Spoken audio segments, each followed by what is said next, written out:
Your neighbor just asked if you wanted to split the cost of a lawnmower. You said yes. Your net worth is $650 million. You hand him $40 cash. He has no idea. You prefer it that way. Your morning starts at 5:47 a.m. Not because an alarm forced you. Because silence is a luxury most people don't understand yet. You make your own coffee.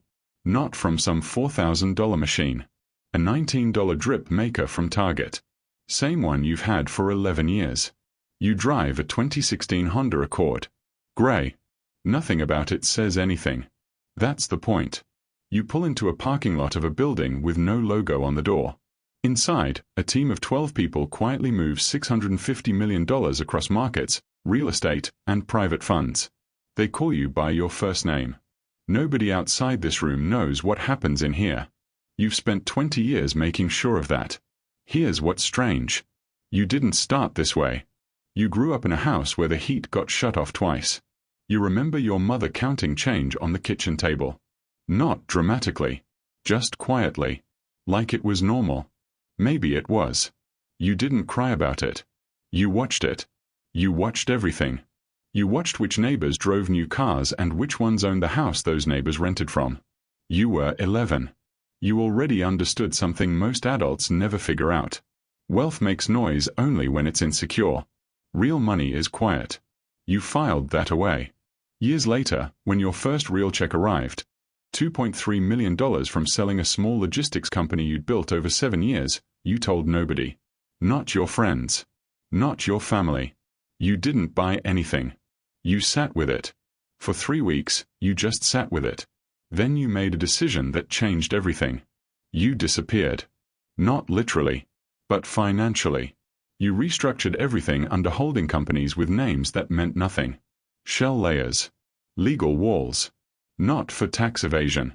For something more important to you. Privacy. Because you'd already seen what visibility does to people. A college friend hit $8 million and posted about it. Within a year, 3 lawsuits. 2 estranged family members. 1 business partner who felt owed something he never was. You watched that too.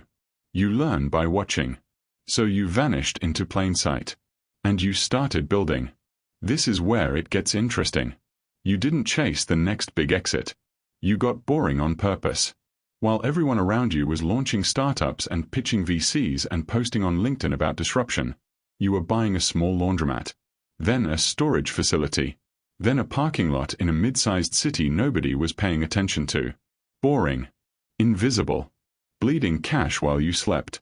No press releases. No podcasts. No personal brand. Just cash flow, compounding quietly like water finding its level. Year 1. You made $340,000 from assets nobody glamorizes. Year 3. $1.1 million. Year 7. You stopped counting the way normal people count.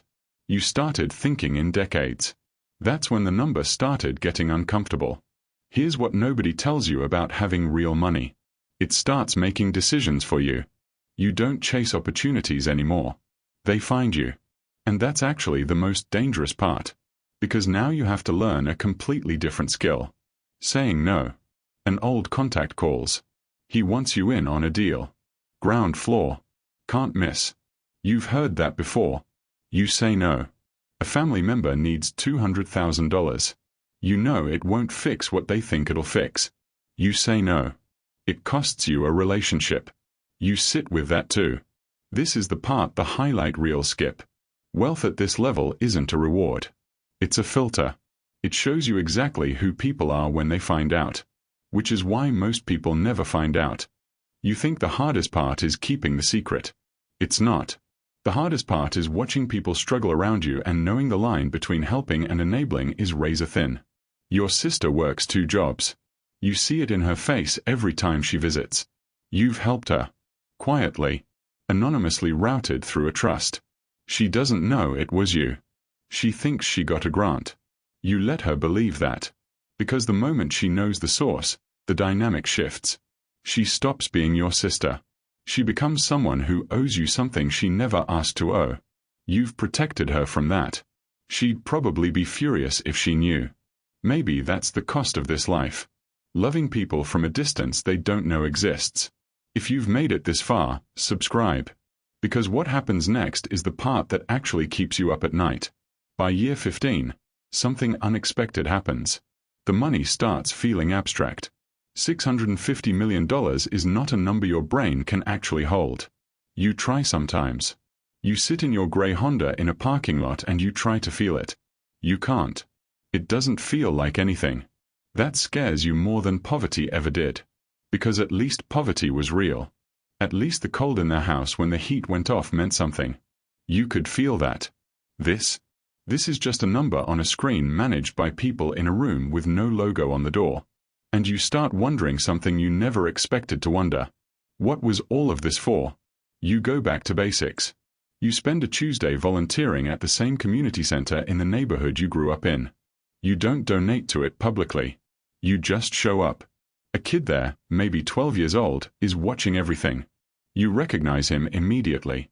Not his face. His eyes. That same quiet calculation. That same stillness. You sit next to him. He asks you what you do for work. You tell him you manage some properties. He nods like that's the most interesting thing he's ever heard.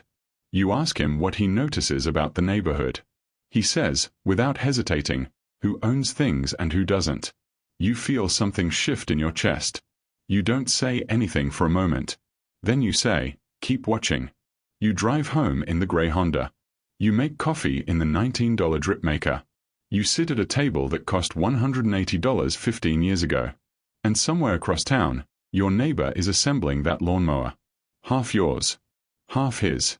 He'll use it every Saturday morning. He'll wave at you from the driveway. You'll wave back. And he will never know. And somehow, that's exactly how it's supposed to be. Because here's the truth you've learned that nobody posts about. The loudest thing about real wealth isn't what it lets you buy. It's what it lets you walk away from. The need to prove it. The need to show it. The need to be believed.